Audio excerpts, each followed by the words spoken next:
This video features the best brawlers you need to be playing in January 2024 with the new season and the new brawler. Let's see how much the meta has shifted so far. Alright guys, the first brawler we're going to be talking about is going to be Amber. Now the thing that Amber really shines with is maintaining area control. If you can play Amber on control oriented game modes like Hot Zone and Gem Grab, then you will definitely find success with her. Also, if you can just lane against short range tanks and assassins, I mean that's the main reason why Amber is actually not bad in the meta right now. Now what I personally love about Amber is that she's a great brawler to teach amateur players about ammo consumption. With Amber, try not to waste ammo with her. If she runs out of ammo, she needs to wait a while to fully reload, despite what seems to be an incredibly fast reload speed. With her Scorching Siphon star power, you can partially mitigate this issue by using her super or her fire starters gadget to reload quicker. But the main reason why Amber is very meta right now is because she's a great anti-tank brawler. Amber is an excellent counter to high health brawlers because her continuous attack deals enough damage to eliminate them. However, maintain your distance from these brawlers because Amber,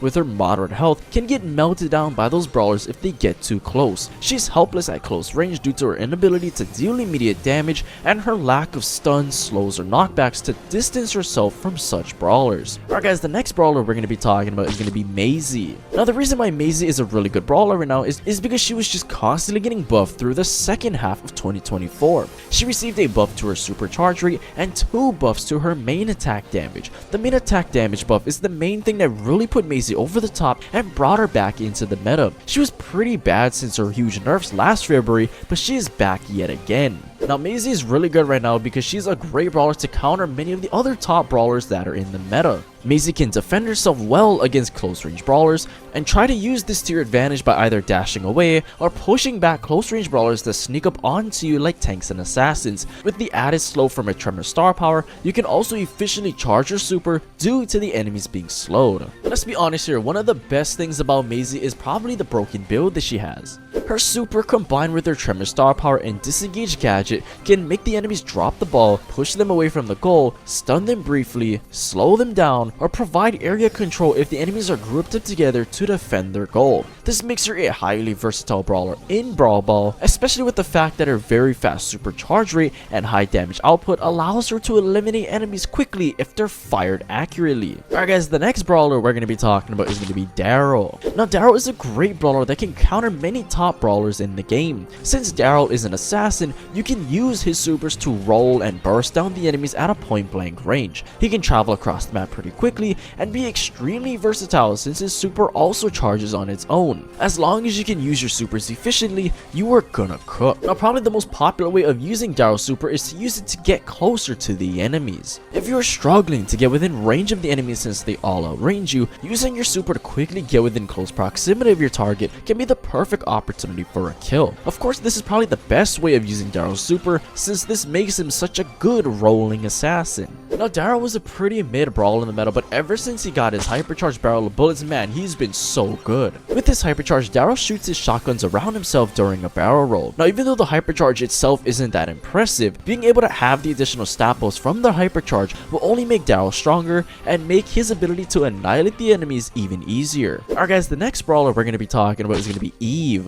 Now Eve is such a good brawler right now because of her hypercharge generations. When activated, Eve's nest egg will decay by 16% of its maximum health per second until destroyed, but will last up to 6 seconds if it doesn't take any damage. This hypercharge is so disgusting because if you are facing brawlers that can't take out all the hatchlings quickly, they're going to be in total hell. But of course, something that makes Eve even more annoying is running her mythic gear quadruplets. With this gear equipped, Eve's super will spawn 4 hatchlings instead of 3. This mythic gear may not sound that great, but it is a must have with Eve, especially when you can combine this gear with the reload gear. Man, Eve is such an annoying brawler to face, let alone adding the hypercharge to the mix. Now another reason why Eve is pretty popular is because she can walk on water, and that caters very well to a lot of maps that are in the current rotation. Competitive maps like Ring of Fire, Canal Grand, and Safe Zone are just some of the maps that Eve can really thrive on. She is a great brawler to use because she can just walk over the water, save a lot of time, and pressure the enemies from awkward positions to push them back. Alright guys, the next brawler we're going to be talking about is going to be Max. Now Max is easily considered to be one of the best support brawlers in the game because of her hypercharge unlimited energy. When activated, activated, Max's next super throws an energy drink to herself and all allies, regardless of whether they're in range of her super or not. All targeted allies receive a movement speed increase, but will grant a 25% super charge to the allies if the energy drink hits them. Now another thing that's good about Max is because since she's so mobile and versatile, you can actually use her to counter some of the squishy long range brawlers that are in the game. If you can dodge or use obstacles around the map to get within range of the longer range brawlers, you can easily just burst them down like you would with throwers. Most of those types of brawlers don't have a ton of health or have slower unload speeds, so there's no way they'll be able to get Max down in time.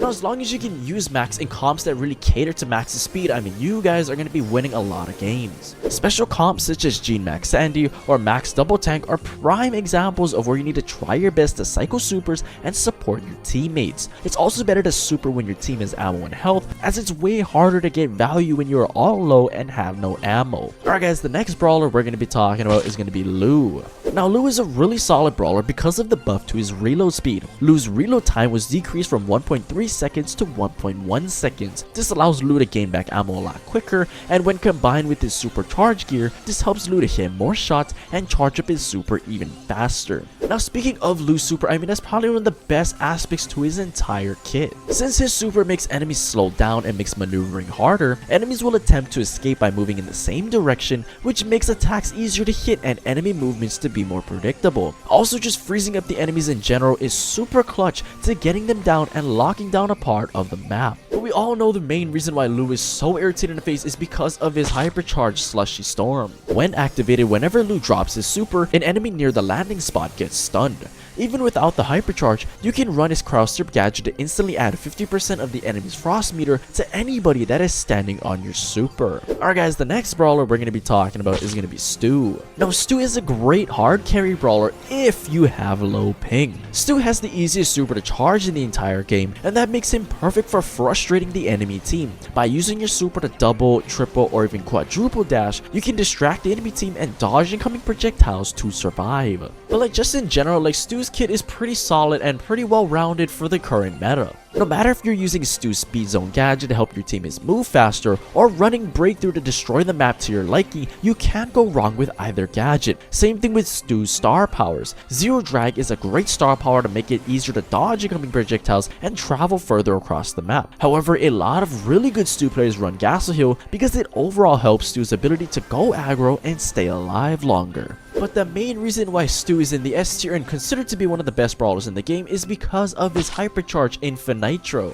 Stu's super can be used continuously while hypercharged. Stu also receives a 26% speed boost, a 25% damage boost, as well as a 5% shield boost. This hypercharge will make it easier to score goals in Brawl Ball since you can self-pass yourself even easier. You can even use the hypercharge to just travel across the map faster or heal back to full depending on which star power you are using. Alright guys, the next brawler we're going to be talking about is going to be Barry. Now people really underestimate Barry because he is a thrower, but he is extremely good and annoying to deal with. Barry is basically a better version of Barley, so you want to cover as much ground as possible to stop the enemies from crossing a choke point or getting to wherever they need to go during the match. Just remember that Barry is technically considered to be a support brawler because that's the class he belongs to, so use your attacks to heal up your teammates for the next 6 seconds or even use it on yourself to keep yourself alive. But okay, definitely one of the most unique things about Barry is the trait that he has where he can charge up his super by healing up himself or his teammates. This is something that makes Barry extremely frustrating to deal with. Even if Barry isn't hitting any shots onto the enemies, he can still heal his teammates